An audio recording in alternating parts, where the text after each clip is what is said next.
तो general offer के आगे से अब हम लोग कंटिन्यू करेंगे। तो सबसे पहले ये देखना जरूरी है कि जब सुबह डिस्कस किया गया था तो 2H में कॉन्ट्रैक्ट को डिफाइन किया गया था। तो उसमें दो पार्ट थे, एक एग्रीमेंट का पार्ट था और दूसरा इन्फोर्समेंट का पार्ट था जो सेक्शन 10 में था। तो अब यहाँ गौर करिए कि जब एग्रीमेंट के पार्ट पर ऑफर हो गया, एक्सेप्टेंस हो गई और उसके साथ कंसोलिडेशन हुआ तो एग्रीमेंट तो कंप्लीट हुआ। अब ये जो इसका जो पार्ट है इसमें देखिए कि सेक्शन 10 में तो रीज़न ये है कि देखो एक कि सबसे बड़ा स्टेटमेंट यह है कि जितने भी संविधाएं बनेंगी वो सभी एग्रीमेंट करार होंगे, यानी all contracts are agreement, but all agreements are not a contract. क्यों? रीज़न ये है कि सेक्शन 10 में जो कुछ रिक्वायरमेंट दी गई हैं उन्हें पूरा करना होगा। तो सबसे पहले अब यहीं से बहुत से सेक्शन डायरेक्ट जोड़ेंगे। जैसे इस सी का मतलब है वो कहना चाहते हैं कि एग्रीमेंट तो आपने कर लिया लेकिन अब रिक्वायरमेंट है कि इन्फोर्स कैसे कराया जाए। तो सेक्शन 10 का पहला सी कहता है competency. Competency parties must be competent. जो पक्षकार हैं वो क्या होने चाहिए? कॉम्पिटेंट होने चाहिए, यानी सक्षम होने चाहिए। तो सक्षम कौन होंगे? तो अब इसके लिए देखिए कॉम्पिटेंसी के लिए सेक्शन देखिए 11, 12। 11 बताता है कि जो पार्टीज़ हैं उनकी एज क्या है, का माइनर नहीं होना चाहिए, मेजर होना चाहिए। तो मेजर की एज क्या है उसकी? तो 18 ईयर्स। एज ऑफ मेजॉरिटी क्या है? 18 ईयर्स। और अगर कोर्ट ऑफ वार्ड्स में उसके गार्जियन की अपॉइंटमेंट किया गया है तो फिर उसकी एज 21 ईयर होगी। मेजर एज ऑफ मेजॉरिटी जो है वो क्या है? 18 है या 21 है। जनरल सवाल क्या देख सकते हैं कि जहाँ पर सामान्यतः 18 ईयर्स और कुछ विशेष परिस्थितियों में 21 साल निर्धारित की गई। 12 में स्टेट ऑफ माइंड की बात करता है। 12 जो है 12 स्टेट ऑफ माइंड की बात करता है कि अनसाउंडनेस ऑफ माइंड की बात, कि जिस समय आप एग्रीमेंट कर रहे हो उस समय आपकी स्टेट ऑफ माइंड कैसी हो, आप अनसाउंड नहीं होने चाहिए। अर्थात जिस वक्त आप ठीक हैं ल्यूनेटिक इंटरवल में उस समय समझा की जा सकती है। तो पहले एक एक करके देखते हैं इसे। सेक्शन 11 में जो बताया गया है उस पर आ जाते हैं कि पहले सी से कॉम्पिटेंसी, कॉम्पिटेंट होना चाहिए। तो सेक्शन 11 के लिए पार्टीज जो हैं माइनर नहीं होनी चाहिए। अगर माइनर ने कोई एग्रीमेंट किया है तो क्या होगा? तो नेचर ऑफ माइनर कॉन्ट्रैक्ट क्या है? नेचर ऑफ माइनर कॉन्ट्रैक्ट, अगर किसी अवयस ने कोई करार किया है तो क्या होगा? तो इसके लिए सबसे पहले बस एक केस ला के थ्रू आप देखिए, मोहरी बीवी वर्सेस धर्मदास घोष, प्रीवी काउंसिल का है जस्टिस नॉर्थ। 3 चीजें याद रखिए सिंपल। जब एमसीक्यू क्वेश्चन पढ़ते हैं तो डायरेक्ट प्रिंसिपल्स देखते हैं किस केस में लाया गया है, लेट डाउन किया गया है। सबसे पहले सेक्शन 11 ये बताता है कि कॉम्पिटेंसी क्या होगी। एज ऑफ मेजॉरिटी बताइए 18 ईयर्स या कुछ मामलों में 21 साल। फिर ये एग्रीमेंट करेगा तो होगा क्या? वाइड होगा। लेकिन एक्ट में नहीं लिखा तो क्या होगा? तो इसको इसके लिए किस केस में कहा गया? तो मोहरी बीवी वर्सेस धर्मदास घोष के केस में 1903 प्रिवी काउंसिल ने, जस्टिस नॉर्थ ने क्लियर कर दिया कि ऐसा जो करार किया गया है जो किसी अवैध ने किया है वो शून्य होता है। तो प्रिंसिपल बिल्कुल डायरेक्ट याद होना चाहिए कि अवैध के द्वारा किए गए करार की प्रकृति शून्य होती है। किस केस में कहा गया? मोहरी बीवी केस में कहा गया। किसने जजमेंट दिया? जस्टिस नॉर्थ ने। ये आपको पहला केस आपको इस बिंदु पर दिखाई पड़ा माइनर पे, मोहरी बीवी का। अब दूसरा क्वेश्चन यहाँ उठता है कि ये चीज़ तो क्लियर हो गई कि कॉम्पिटेंसी में माइनर जो एग्रीमेंट किया है वो तो वाइड हो गए। दूसरा प्रश्न ये उठा जब डेवलप हुआ आगे माइनर से रिलेटेड कि क्या माइनर के बिहाफ पर उसके गार्जियन करार कर सकेंगे या नहीं कर सकेंगे। माइनर के बिहाफ पर यानी अवैध की ओर से उसके संरक्षक कर सकते हैं या नहीं। इस बिंदु पर क्योंकि डायरेक्ट प्रोविजन ना होने की वजह से लॉ के रिसोर्सेज हैं लेजिस्लेशन, प्रेसिडेंट एंड कस्टम। तो जहाँ लेजिस्लेशन नहीं है हम वहाँ प्रेसिडेंट देखते हैं कि क्या न्यायिक निर्णय कोई है कि नहीं। तो इस बिंदु पर आपको दो केस दिखाई पड़ेंगे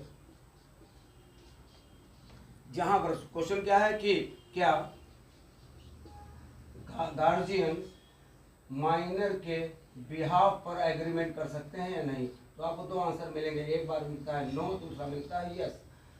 तो किस केस में कहा गया नहीं कर सकते हैं और किस केस में कहा कर सकते हैं। क्वेश्चन दिमाग में फिट कीजिए इस तरीके से कि किस एग्रीमेंट बता रहा है कि अगर माइनर के बिहाफ पे किया जाएगा तो क्या गार्जियन कर सकते हैं। तो कौन सा केस कहता है नो। तो नो कौन कहता है, मीर सरवर जान वर्सेस फखरुद्दीन चौधरी। मीर सरवर जान वर्सेस फखरुद्दीन चौधरी का केस ये कहा गया कि माइनर के बिहाफ पर उसके गार्जियन संविदा नहीं कर सकते हैं। फिर दूसरा केस देखिए इस पर जिसमें कहा गया कि माइनर के बिहाफ पर किया जा सकता है। तो श्री काकुलम कुर्रा सुब्बाराव के मामले में कहा गया, काकुलम कुर्रा सुब्बाराव के मामले में ये क्लियर कर दिया गया कि माइनर के बिहाफ पर एग्रीमेंट किया जा सकता है। तो मीर सरवर जान में कहा नहीं कर सकते, लेकिन काकुलम कुर्रा सुब्बाराव के मामले में क्लियर कर दिया गया कि हाँ उसके बिहाफ पर किया जा सकता है। दो केस देखें। एक अन्य केस माइनर की लायबिलिटी पर यहाँ पर है, वो कभी कभी इस संदर्भ में पूछा जा सकता है कि अवश्य के गार्जियन संविदा कर सकते हैं, बाध्य कर सकते हैं। इस पर एक केस और देखा जाता है जो प्रेम अदीब का केस है। प्रेम अदीब के केस में भी यह फैक्ट है कि एक बाल कलाकार एक्ट्रेस है, उसके बिहाफ पर उसके पिताजी ने फिल्म में काम करने के लिए एग्रीमेंट किया, लेकिन वो जो अभिनय करने का जो एग्रीमेंट है वो किसी अन्य को दे दिया गया। तो क्या उसके फादर उसके बिहाफ पर कर सकते थे कि नहीं। तो इसमें निर्णय दिया गया था यहाँ पर कोई दायित्व उत्पन्न नहीं हो रहा था उसके फायदे के लिए, इसे ना तो अभ्यस को और ना ही उनके पिता को इसकी संविदा का पालन करने दिया गया। तो एक खाली इसलिए पूछा जा सकता है कि प्रेम अदीब का केस किससे संबंधित है, रिलेटेड है। तो आप ध्यान रखा करें कि प्रेम अदीब का केस भी माइनर की लायबिलिटी से रिलेटेड है। तो माइनर से रिलेटेड दो चीज़ें क्लियर हो गई। ये मोहरी बीबी सीधे बोला कि वाइड है, ख़त्म। फिर दो केस आए कि अगर उसे बिहाफ पर कर सकते हो कि नहीं कर सकते हो। तो मीर सरवर जान और काकुलम सुब्बाराव, इसने कहा नो नहीं कर सकते, इन्होंने कहा यस कर सकते हो। अब तीसरी कंडीशन आई जिसे हम लोग पढ़ते हैं रेस्टिट्यूशन के नाम से, कि डॉक्ट्रिन ऑफ रेस्टिट्यूशन यानी साम्य का प्रतिस्थापन का नियम। साम्य का प्रतिस्थापन का नियम यानी रेस्टिट्यूशन, साम्य का प्रत्यास्थापन का नियम, ये क्या है। इस पर केस विधि से देखिए। प्रश्न यहाँ तक क्लियर हो चुका था कि अगर कोई माइनर एग्रीमेंट करता है वो तो वाइड है। तो दूसरा प्रश्न ये उठता है कि जो माइनर ने एग्रीमेंट किया है और उसने कुछ फ़ायदे ले लिए हैं तो क्या उसे वापस कराया जा सकता है या नहीं। क्योंकि ये तो बड़ा ही अन्यायपूर्ण होगा कि एग्रीमेंट शून्य हो जाए, उसके बिहाफ पर जो चीज़ें उसने पाई हों वो भी रख ले। इसलिए इस बिंदु पर जो विचार किया गया तो केस लॉ के थ्रू देखिए कि रेस्टिट्यूशन यानी प्रतिस्थापन कराना, वापस कराना। तो इस पर पहला केस जो आता है आपका 1914 का ही है, लेस्ली वर्सेस शील।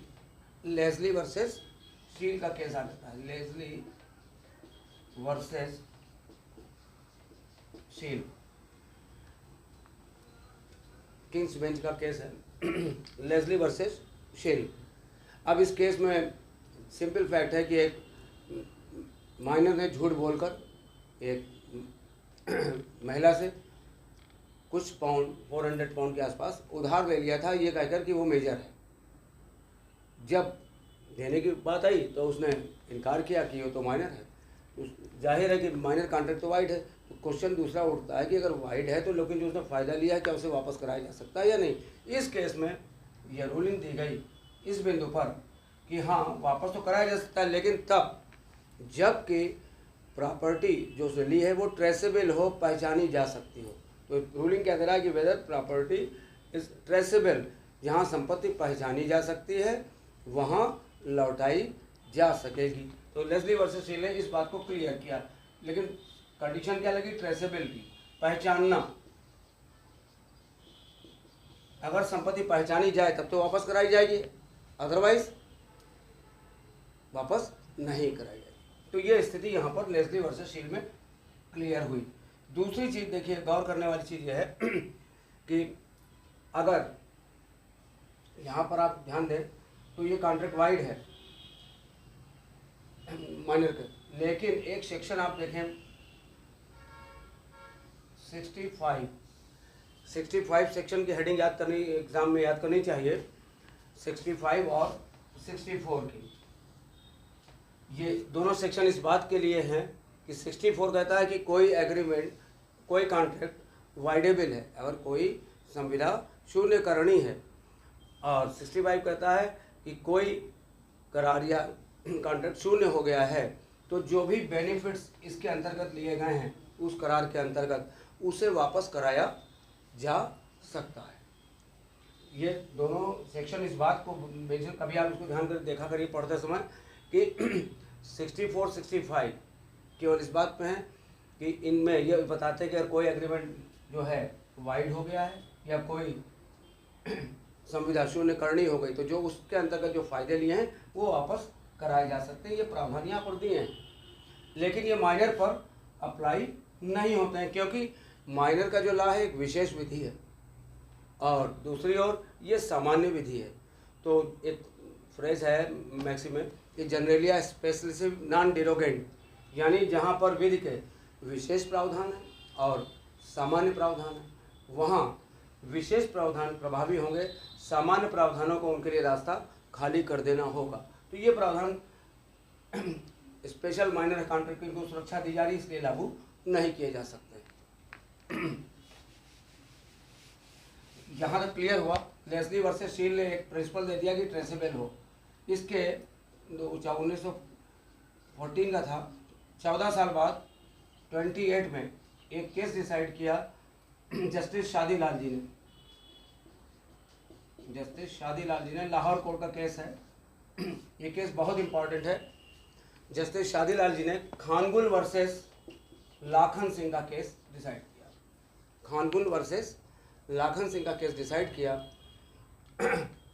इसमें भी तथ्य वही है कि माइनर ने अपनी एज के बारे में मिस रिप्रेजेंटेशन दिया है और झूठ बोला है अपनी एज के बारे में। तो लेस्ली वर्सेस शील का उन्होंने फॉलो नहीं किया लाहौर कोर्ट ने, और जस्टिस खानगुल साहब ने इस बिंदु पर विचार किया कि चाहे प्रॉपर्टी वो जो ट्रेसेबल थी या नहीं, कहा या तो ट्रेसेबल है या नहीं इसका कोई फर्क नहीं पड़ता, वेदर ट्रेसेबल और नॉट ट्रेसेबल इसका कोई मतलब नहीं, पहचानी जा सकती है या नहीं, लेकिन ये साबित है अगर उसे झूठ बोलकर कोई प्रॉपर्टी भी ले लिए तो उसे क्यों नहीं वापस कराया जा सकता। अतः जो ये सिद्धांत जो लेस्ली वर्सेस शील था उसे रिजेक्ट किया और अपने इस सिद्धांत को किस में रखा कि अगर प्रॉपर्टी पहचानी नहीं भी जा सकती, ट्रेसेबल नहीं भी है, तो भी वापस कराई जा सकेगी।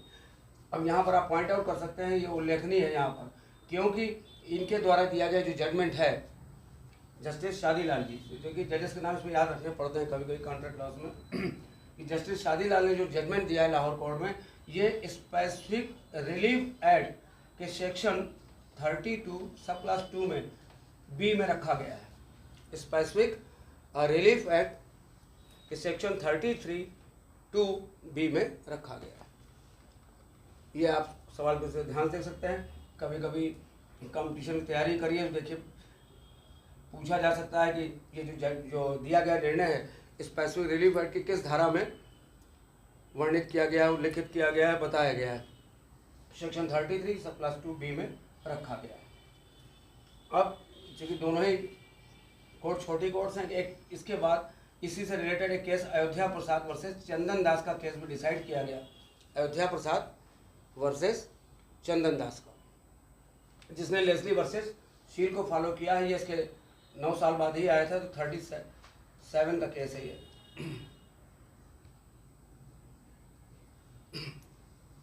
तो अयोध्या प्रसाद चंदन दास का केस किस लिए है कि इस कभी कभी पूछा लेस्ली वर्सेस शील के दिए गए निर्णय को कहाँ फॉलो किया गया, तो अयोध्या प्रसाद चंदन दास में फॉलो किया गया। और देखिए तीनों निर्णय अलग अलग हैं, दो इसको फॉलो कर रहा है, ये बिल्कुल अलग है, ये कंट्रोवर्सी है। और यही कंट्रोवर्सी देखिए यहाँ पर 1963 में जब स्पेसिफिक रिलीफ एक्ट बना तो रिजॉल्व कर दी गई और जस्टिस शादीलाल के जजमेंट को ही उसमें रख दिया गया। अब सेटल रूल है, अगर कोई माइनर अपनी एज के बारे में कोई झूठ बोलता है, फ्रॉड करता है, तो उसे संपत्ति वापस कराई जा सकेगी, चाहे वो पहचानी जा सकती हो चाहे नहीं, वो यहाँ पर लिख दिया गया है, इसलिए इनका जजमेंट महत्वपूर्ण है।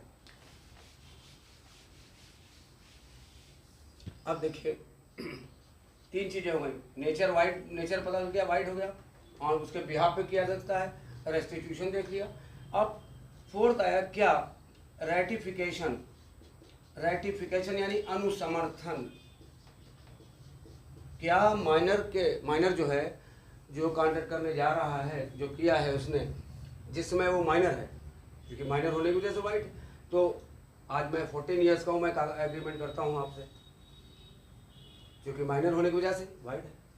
और जब वाइड हो जाएगा तो जब मैं 3 साल बाद, जब 4 साल बाद 18 साल का हुआ, तो मैं कहता हूँ मैं इसे एक्सेप्ट करता हूँ, जो एग्रीमेंट मैंने किया हुआ है अब मैं इसे स्वीकार करता हूँ, अनुसमर्थित कर देता हूँ। तो क्या ये अनुसमर्थन किया जा सकेगा कि नहीं, तो कहा गया नो, माइनर का जो अपना जिसने एग्रीमेंट किया है कैन नॉट बी रेटिफाइड, अनुसमर्थन नहीं किया जा सकता है। किस केस में कहा, ये याद रखिएगा, चूंकि एक्सप्रेस प्रोविजन नहीं है, तो सूरत नारायण वर्सेस सुक्खू अहीर के मामले में इस जजमेंट को देखिए। सूरत नारायण वर्सेस सुक्खू अहीर का मैटर जो है, इस पर गाइडिंग प्रिंसिपल देता है। प्रश्न क्या है कि क्या माइनर अपने एग्रीमेंट को बाद में रेक्टिफाई कर सकता है, अनुसमर्थित कर सकता है कि नहीं कर सकता है, नॉट रेक्टिफाइड, वो अनुसमर्थित नहीं कर सकता है। रीज़न ये है कि जिसमें उसने एग्रीमेंट किया है तो कंसिडरेशन नहीं, वाइड है, वाइड है उसमें उसका एग्रीमेंट, दोबारा जब करने जा रहा है तो उसमें कंसिडरेशन नहीं है, तो कंसिडरेशन की वजह से वाइड हो रहा है, तो यहाँ पर वो अनुसमर्थन नहीं कर सकता है। और अंत में 4 हो गई, 5वीं हेडिंग माइनर के डेवलपमेंट में सेक्शन 68 के वर्च्यू से देखिए।